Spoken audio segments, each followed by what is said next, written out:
The following program was provided by an independent producer solely responsible for its content. The opinions expressed do not necessarily represent the views of this station, its staff, board of directors, or underwriters.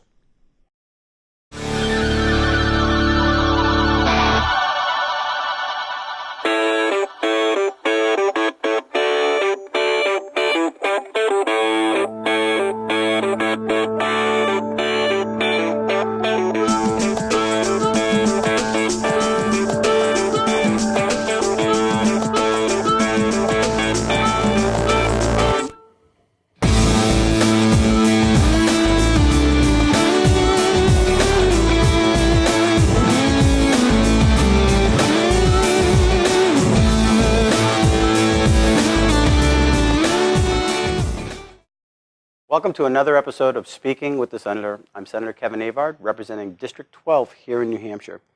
Today I have a very special guest, and we're going to be talking about the death penalty.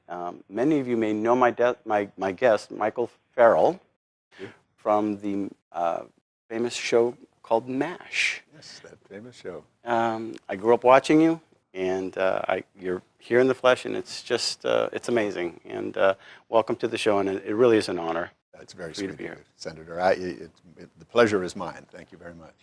So we're going to be talking about the death penalty. We had a number of people on our shows in the past talking about, some of them were exonerees, actually most of them were exonerees, and telling their story how for some unforeseen reason, either a rogue prosecutor, false information, or information that was withheld, put these individuals on death row, some for 9 years, some for longer. The recent one was a lady from, I believe she was from Georgia. Mm-hmm. And it's a frightening thing to be put on death row, whether you did it or you didn't do it. Right. But if you didn't do it, it's pretty, it's earth-shattering. It's also, in my humble opinion, earth-shattering if you put somebody on death row falsely. Mm-hmm. And from what I understand, there's been about 156 nationwide exonerees. And to me, that is not the cost of doing business. Shouldn't be. Shouldn't be. And in fact, there have been a couple since that 156 number. It's getting close to 160 now. And it's staggering when you think about it. I have had a lot of experience in the work I do with some of these exonerees. And I must say, the most incredible demonstration of personal integrity is in these people's work, because they've come out of a situation in which they've been deemed valueless. Right. They've been deemed disposable. And in some cases, now it's been 10, 20, 30. I know one man, 42 years behind bars for, and many of those years on death row, for a crime they didn't commit. And yet, instead of being caught up in the rage and frustration and a desire to strike back at society, so many of these people in the Witness to Innocence organization, I think that's the one you're referring to, have determined that what they want to do is find a way to heal society. And I think that's just a demonstration of extraordinary courage and integrity. And grace. And absolutely. And it is a wonder. And you wonder what, in all those years, how would you come to that persuasion at the end? And I tremble for them, because to think that all those years are gone. Yeah. And the ability to be bitter, you can't get those years back. Oh, that's right. And you've suffered a lot in prison, a lot of thinking, you're wondering what's going on. Mm-hmm. You know, if you see it on Facebook, it's true, right? But I did see one clip of a gentleman. He was an African American, big burly guy. He was just told that he was set free. He was exonerated, and he just broke down and he started crying, and your heart just kind of melts. Yeah. Oh my! How can we help this guy be made whole in the process? Mm-hmm. And what were the circumstances behind it? And again, it was possibly a rogue prosecutor wanting to get a notch on their belt so they can become, what, attorney general or something like that? Sure. Or some position. It's just not acceptable. So how did you get involved with all this? How did you When did you start doing this? When did you start getting involved with this, the whole death penalty issue? There's a bit of a history to it, as there always is. I grew up, I was raised in the Catholic Church, and I grew up, excuse me, thinking thou shalt not kill meant thou shalt not kill. We shouldn't be in the business of killing. So it never kind of made sense to me.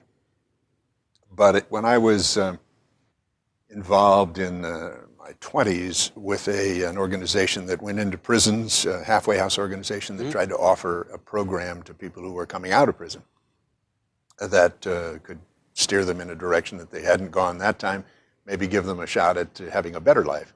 And we talked to those people, and seeing the circumstances in prisons, seeing the way in which people are treated in our prisons in America, some better than others, of course, but I find them to be particularly soulless, degrading, anti-human places. And for me, the death penalty then took on a different character. It became the sort of capstone of a system that really needs to be rethought. Then in 1976, as you're probably aware, the death penalty had been held unconstitutional in 72. Oh, I didn't know that. Yeah. I did not hear that. Furman decision in 1972 held the death penalty didn't meet constitutional standards, and they went through some tricks and fixed it. In 76, it was reinstated. I was doing MASH at that time. And I was involved in some things, a social justice kind of work, and a minister from Nashville contacted me, and he said, I'm trying to stop what I think is going to be a bloodbath in this country. And I need some help from somebody who has visibility. Yeah. Will you help me? And I said, yeah, sure. What can I do? And that was my first introduction. He took me to my first death row some years ago, now 35, 40 years ago. And I will confess, I had been told the same things we've all been told. These people are ugly, mean-spirited, sharp-toothed, child-eating monsters. They're murderers. They're vicious. They're the worst of the worst. They're terrible. So I was a little apprehensive going into my first death row. And what I found there were all men in Tennessee, mostly black and brown, mostly uneducated, some morose, some incredibly angry, some fearful, some sort of across the board, but almost all of them deeply grateful for somebody who came and asked them questions and talked to them and paid attention. And that's been my experience ever since, that the people on death row are not monsters. They are just like you and I. There's somebody who, in many instances, made a terrible, terrible decision, or maybe it wasn't even a decision, it's just something that happened spontaneously. Or maybe it was a decision. I mean, maybe they were really sick people. But a lot of them are people who didn't do a crime, or if they did a crime, were really remorseful for it. And as I've been involved now over these decades, I've come to understand that this system is not serving us. We all know the statistics. We all know that the death penalty in America is racist in application. People are sent to death row, more likely to be sent to death row if they're black or brown, and particularly so if the victim is a white person. If a white person kills a black person, it's usually a different story, quite often a different story. We know that, as you've suggested, we capture and kill innocent people. You had to have. If there's been 150 or 160 now exonerees, that's the only ones that we found. That's right, exactly. And I've been working on a case in Virginia with a kid who's he's no longer a kid, since the middle 80s. A young man who is, there's a phone ringing, and that's mine. I apologize for that, but let's ignore it. It'll probably go away if we ignore it. A young man who I believe to be innocent of the crime. He was sentenced to die. He was on death row for 11 years in Virginia. And in 1991, after a long campaign to stop it, the governor commuted him on the basis of possible innocence to life in prison. And I said, thank you for not killing him, but how, if you believe he is possibly innocent, can you justify commuting him to life in prison rather than giving him a new trial? That, to me, makes no sense. But that's the system that we have created in this country. It's the way it, for whatever reason, works in so many instances. What state was that?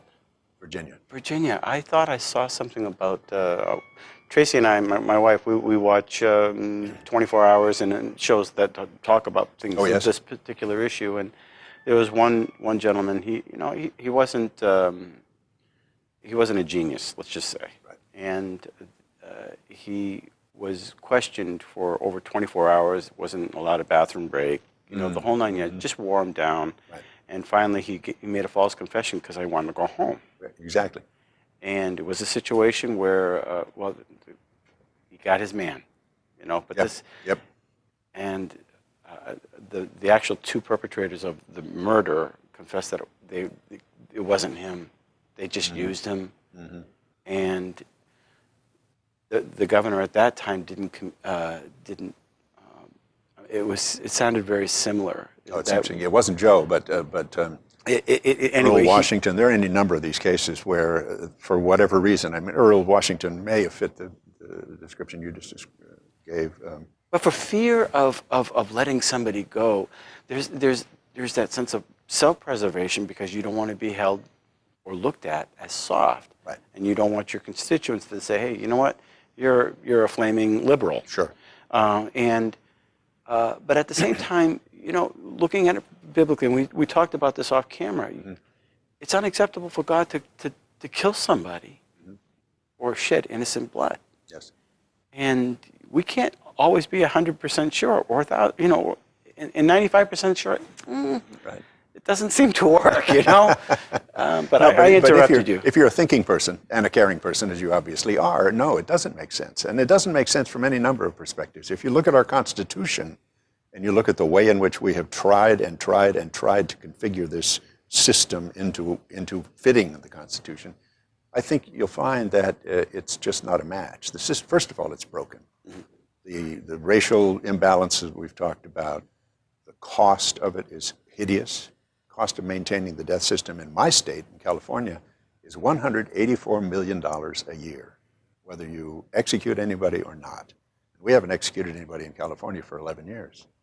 We have the largest. I didn't know you still had it. That surprises me. Well, yeah, it's the largest death row in the United States. We have 750 men and women on our death row, and it's all going through the process. You have one person on death row here in New Hampshire, and it's still going through first the state and then the federal examination.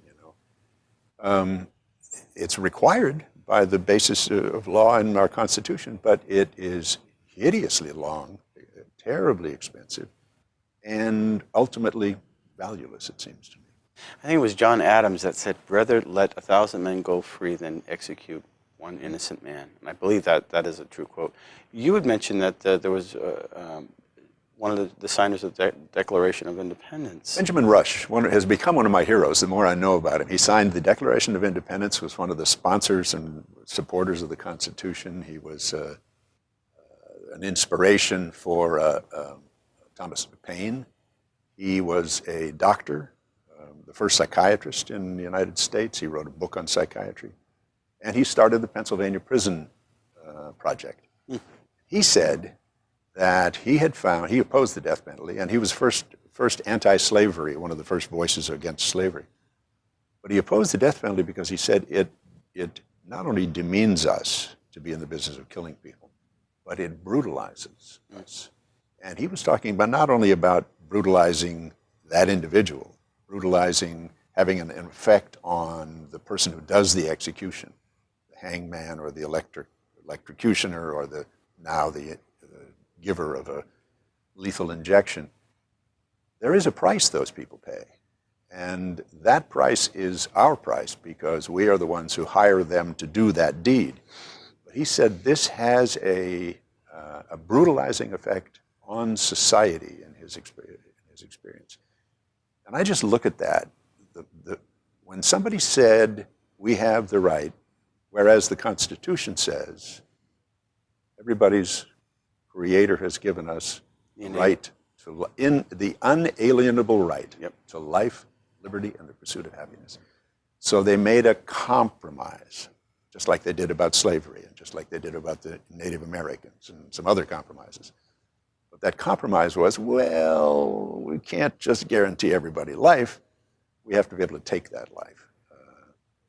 He said that this is dehumanizing and brutalizing society. And if you look at the way our society has progressed in so many instances, they didn't give any rights to women. We've little by little worked the way back, our way 14th back Amendment. toward, we didn't give rights to black people, slaves. We finally freed them after a war and a lot of, but we're still having trouble with that racial imbalance and the racial bias. And we decided we could take the lives of people who are in prison and have committed a capital crime. But now, today, we have accepted torture. We have accepted hooding and beating and rectal feeding and all the things you hear about at Guantanamo and these black sites. Those are things that the American people have accepted in some form. And that seems to me that that's a sign of this brutalization. And that once you accept the idea that we have the right to take away the life of a human being, that God-given right of a human being, we can simply eliminate that because we are somehow better. I think it begins to destroy that human integrity in us. How would you, if you had the magic wand, how would you rectify our prison system? How would you change it? What would be your dream of, as far as, I wouldn't say modernizing it, but making it more, I'd say, efficient in humanizing. I used to go preach at the prisons, and I used to bring my guitar to the halfway houses, and when you hear that door behind you go click, it is kind of it's frightening. But people, they want some light. And I was in my 20s. It was up at the State House, and I'm very naive, and I just wanted to do a good work, as Jesus said when you visited me in prison. Mm-hmm. So how would you change it? What direction? Even if you were to change the helm of just a little bit, change the ship to move in one direction. Obviously, it's the death penalty, but what else? Well, I think the death penalty is the capstone. I call it the lid on the garbage can. Mm-hmm. Take that lid off, people are going to have to look into the rotten, stinking, maggot-infested mess that is our criminal justice system and do something about it. What I would suggest is doing away with prisons, reestablishing the system as what a friend of mine, when I described it, called a skull-hospital, which is a combination school and hospital. Sure. Because these people, most of the people in our prisons today, need education. They have not been educated. A brief story, the halfway house I worked with that I told you about that I went to the prisons, we had a program with these people, and some of them were drug addicts and alcoholics, and some of them were criminals, and some of them were people out of mental institutions, and it was a very tough circumstance that their lives had described. And we had a very real therapy-oriented session that brought people to an understanding that all any human being wants in life are three things: love, attention, and respect. When you begin to incorporate that into your understanding, you realize that most of these people who are in those circumstances have never had those three things in their lives because of how they grew up, where they grew up, what the people who had control over them did, or whatever. We had this program, and it really turned around some really extraordinarily broken people.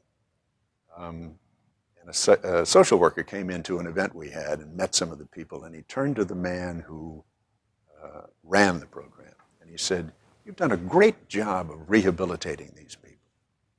He said, "Rehabilitation? Bullshit." He said, "These people have never been habilitated in the first place." And I think that's the key. I think we have to recognize that a lot of people in our society don't get those fundamental needs met. And when they don't get those needs met, they act out in all kinds of ways, trying to find something that feels like love and attention and respect. You've got an opioid problem here. Yeah, and I was going to ask you about that because on one hand, it's a crime. Mm-hmm. But if you're addicted, people are calling it a sickness. Mm-hmm.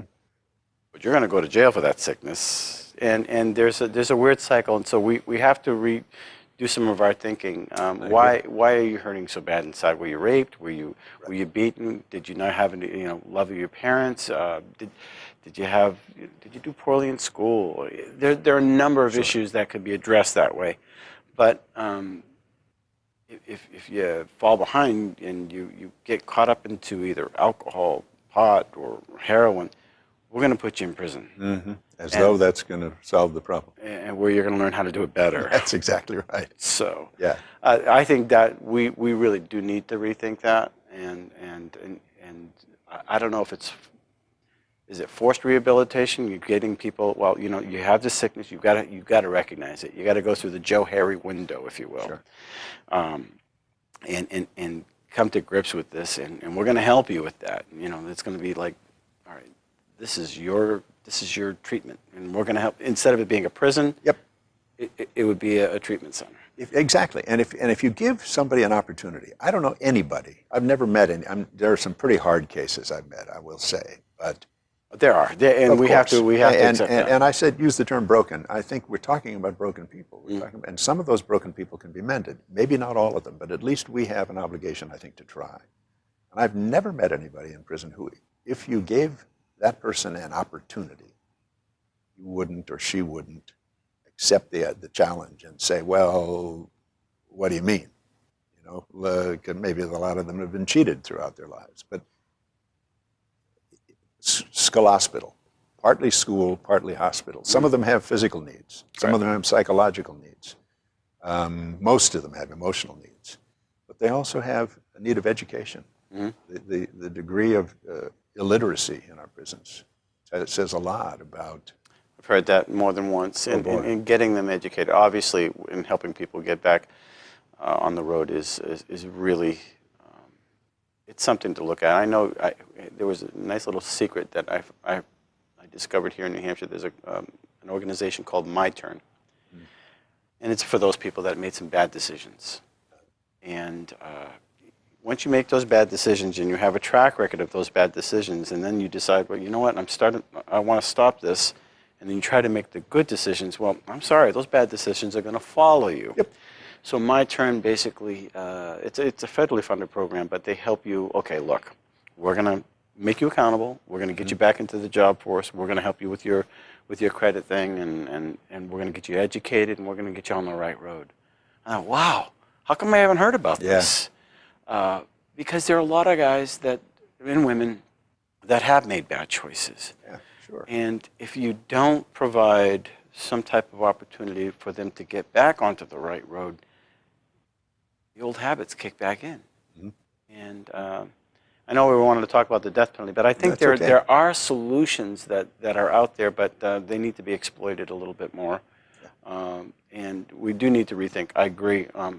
I still think there is a problem. Some people, boy, they're hard cases. They're broken. There's something that is really serious. They got to be dealt with. No question. One issue with the death penalty, though, that it troubles me because I don't think law enforcement feels as though that we're supporting them if you're anti-death penalty, and I just don't believe that's the truth. I believe that I respect law enforcement, and any chance I get to help them out, I do. I've done ride-alongs and things like that, but I've heard through the back channels, hey, look, Senator Avard, you're getting soft. You don't support us because of the death penalty, and I don't believe that is an honest take on my position. No, it's not, and it's not fair. There are many police officers who support my organization and support the work we're doing, and understand that we don't have to simply eliminate people or even treat people like they're criminals when they're not, or when that's not the only thing they are. Right. So no, I think that's unfair, but I think that it's cheap. personally to say, well, you're too soft, or you're not with us if you're not with the death penalty. Because there are a lot of police. My father was a deputy sheriff for a while, and there are a lot of police who understand that you don't need to kill somebody. You simply need to correct those people. They call them correctional institutions. They don't call them elimination institutions. Right. You know, and there are ways to correct bad behavior. But police are under tremendous stress, tremendous pressure to keep society safe. They really are. And they deserve our respect for that. Yeah. But if they step over the line and say, well, we're going to put this guy away because we need to solve this crime, then they know that's not acceptable. And they have to police their own ranks as well as... I've heard them say that too. Yeah. And I think if you search deep, you know, in some respects, and I think they do try. I mean, I do have absolute respect for them, and doing the drive along, and they put on the vest on me, and it's like, this got real like too quick. Yeah, you know? yeah. Hey, we got like about a minute and a half, and Okay. I just want to change a real quick subject. I think there's a movie out called Hacksaw Ridge. Did you see that yet? I did see it. What did you think of that? I thought it was brilliant. I haven't seen it yet. So. I thought it was brilliant. I thought it was a wonderful film, beautifully directed, and this kid who plays the lead in it, and it's a true story. Yeah. And a true story that you almost can't believe when you see what this man went through to do what he felt was God's calling. Right. In a wartime situation. And it seems like God really honored him. Absolutely. So how do people get in touch with you? And I know there's a website that you have. Yeah, deathpenalty.org, www.deathpenalty.org. Okay. It's the Death Penalty Focus is the organization I'm president of. Okay, wonderful. And people can go to that and learn about the issues and see some more salient facts. Can I just say quickly how much I respect you for doing what you're doing, both serving your state, but also what you've said about going into the prisons and playing the guitar. And Oh, yeah. I think that's great. I was scared to death. It's okay, but after you a while, did it became easy. Then I went from the main prison to the halfway house, and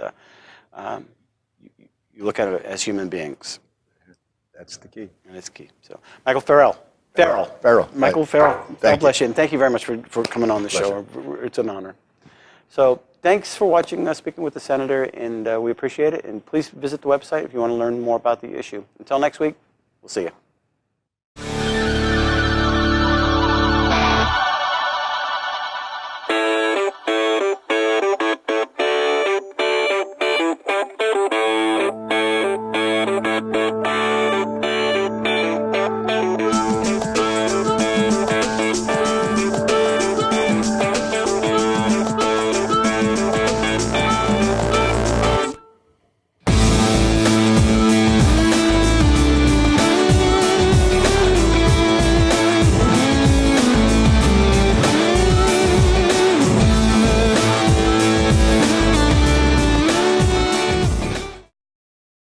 The preceding program was provided by an independent producer solely responsible for its content. The opinions expressed do not necessarily represent the views of this station, its staff, board of directors, or underwriters.